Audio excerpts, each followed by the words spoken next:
One of the themes from this year that we've seen emerge for 2021 in South Carolina is that in many respects we're back, meaning that the economy has either fully recovered or mostly recovered by most economic metrics, getting us back to levels of activity that we were at in February of 2020, just before the pandemic began. If we look at overall GDP, for example, the size of the economy now exceeding the levels that it was at in February of 2020. If we look at different measures of the labor market, the unemployment rate now down to 3.9%. We're at basically full employment.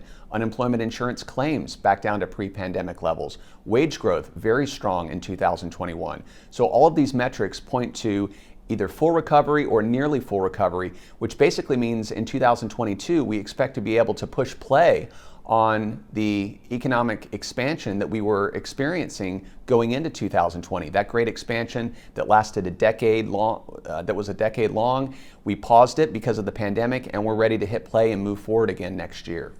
Well, the main reason we're optimistic about 2022 is because we are back to pre-recession levels of economic activity. And the economy is really firing on all cylinders right now. If we look at industry sectors across the board, most are fully recovered or close to being fully recovered. And there's every indication that that demand is going to persist into 2022. Now, having said that, there are some challenges, inflation being one and our ongoing labor shortage being the other.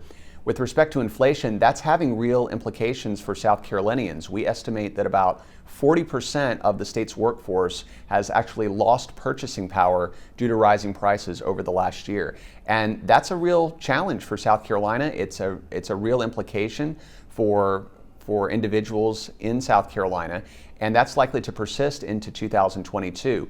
We expect that inflation will begin to recede as we move into the new year, because one of the reasons for inflation is due to the supply chain constraints. And over time, we're seeing businesses essentially expand their production capabilities through investing in fixed assets and able to increase, which will allow them to increase production. And that will slowly over time increase the supply chain and bring prices back down.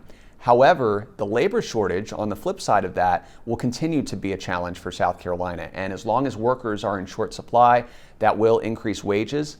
Great news for workers, but will also be a mitigating effect on inflation. So we have inflation essentially being pulled in both directions next year. So that's going to continue to be a challenge for us. So I see, as we look out 5 to 10 years into the future, two major transitions that are going to be occurring from an industry perspective that put South Carolina in a very strong position. The first is the transition that we're seeing now in advanced manufacturing, specifically with respect to electric vehicles. We're seeing numerous companies come out and saying they are making that transition. Volvo, for example, has publicly stated they're looking to make all of their new cars electric by the year 2030. And so that's going to involve a major transition for South Carolina's economy, because a significant portion of our manufacturing is the automotive cluster. And so that's a real opportunity for us to take advantage and stay on top of these industry changes so that we can capitalize on that demand. The other major transition that's coming is with respect to population growth that South Carolina and the Southeast is currently experiencing. Over the next 20 plus years, the southeastern United States is likely to see the highest rate of population growth in the entire country. And so what that means from an industry perspective is that more people, because they're located in the Southeast, are going to be ordering more goods online. And so the demand for consumer goods will be higher, meaning that South Carolina is going to be very well positioned to attract companies and distribution centers, companies like Walmart and like Amazon and others. And so goods are going to flow through South Carolina and be shipped to their final destination.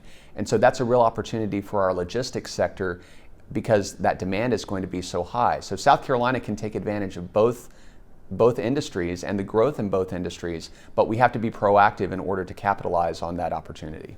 So if you're a business owner and you're looking out over the next few years, I think one trend you really need to be aware of and recognize is that the labor shortage that we're seeing now is not likely to be short-lived. This is something that's going to certainly go through 2022 and probably for the foreseeable future.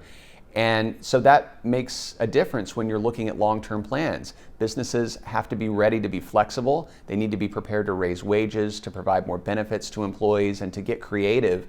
That may involve automation, or it may involve changing a business model. But just recognizing this new reality of the labor shortage is not going away anytime soon. And the primary reason for that is the demographic and population changes that our state is facing. So if we look at the in-migration rate, for example, what we find is that a majority of people moving to the state are over the age of 55. And the ratio is about 2 to 1, meaning for every 3 people that move to the state right now, we're seeing on average, only one of them is under the age of 55. Now that's great news for businesses in terms of demand, because all 3 of those people moving in are going to be buying goods and services and bringing their wealth with them, especially if they're retirees.